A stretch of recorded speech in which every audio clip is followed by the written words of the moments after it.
Assalamualaikum warahmatullahi wabarakatuh. Saya Beksifania Adristi dengan nomor MPM 2151085.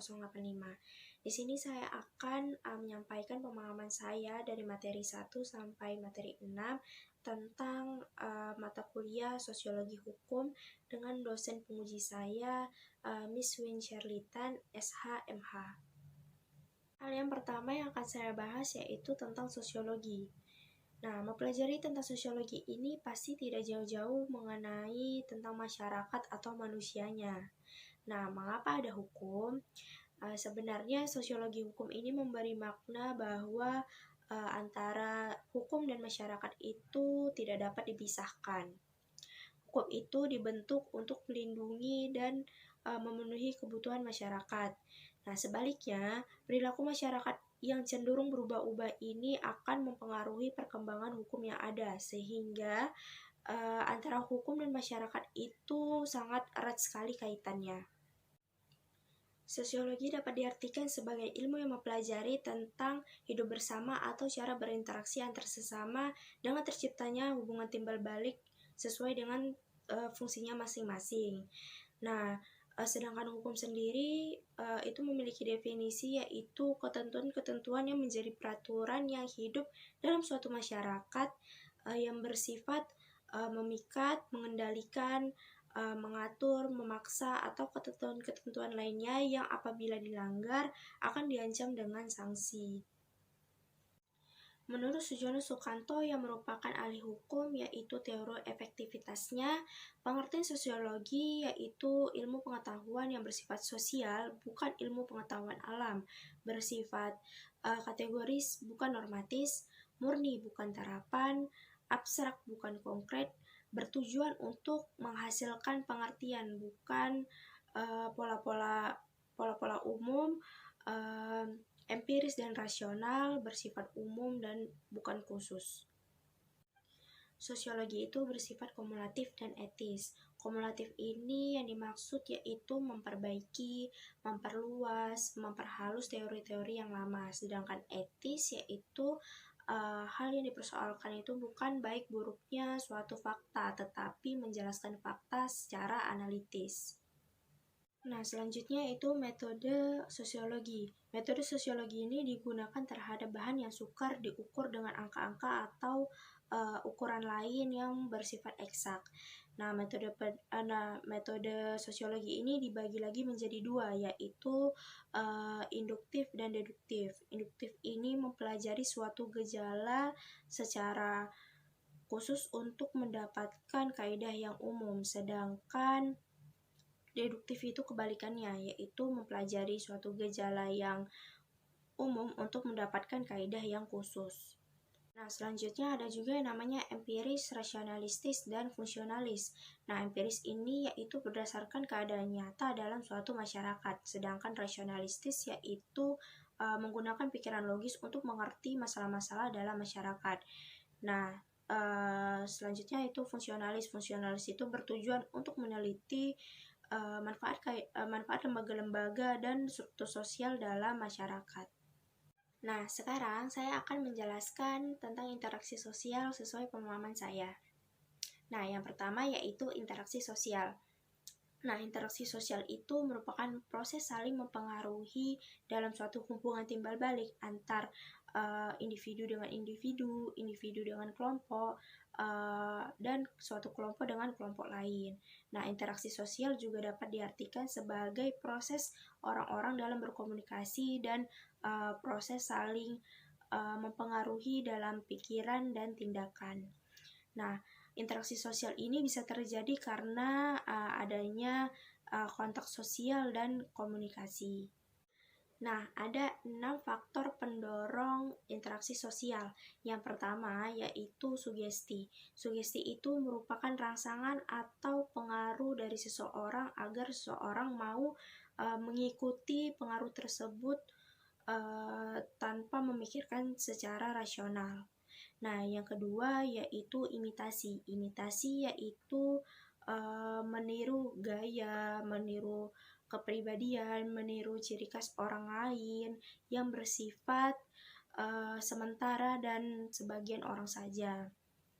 Nah, yang ketiga yaitu identifikasi. Identifikasi ini memiliki arti yang sama dengan imitasi, tapi bedanya identifikasi ini memiliki hasrat untuk menjadi sama dengan orang yang ingin dia tiru.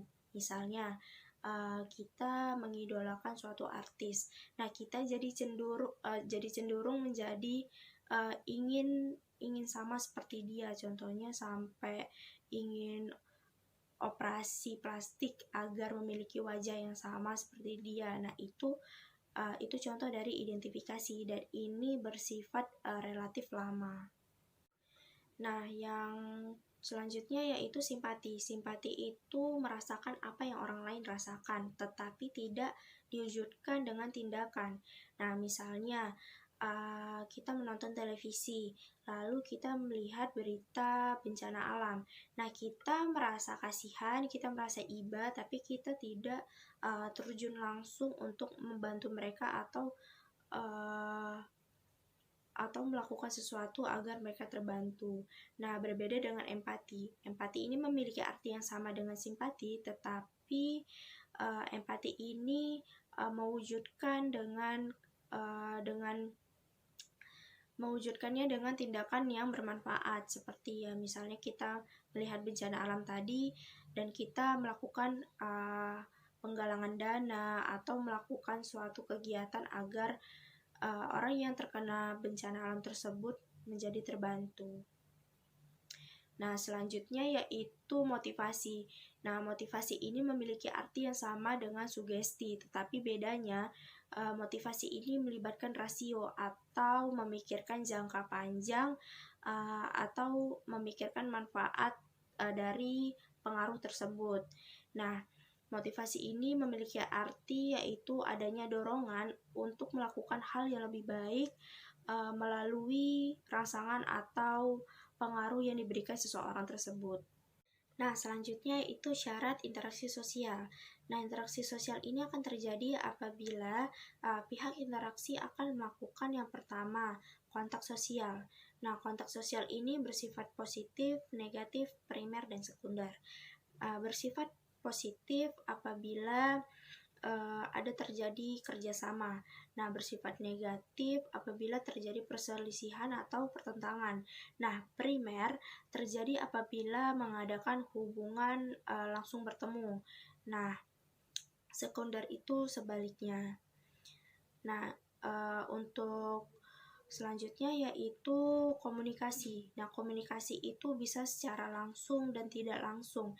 Nah, medianya bisa melalui media visual, media tulis, media audio atau media audio visual dan yang lain-lain.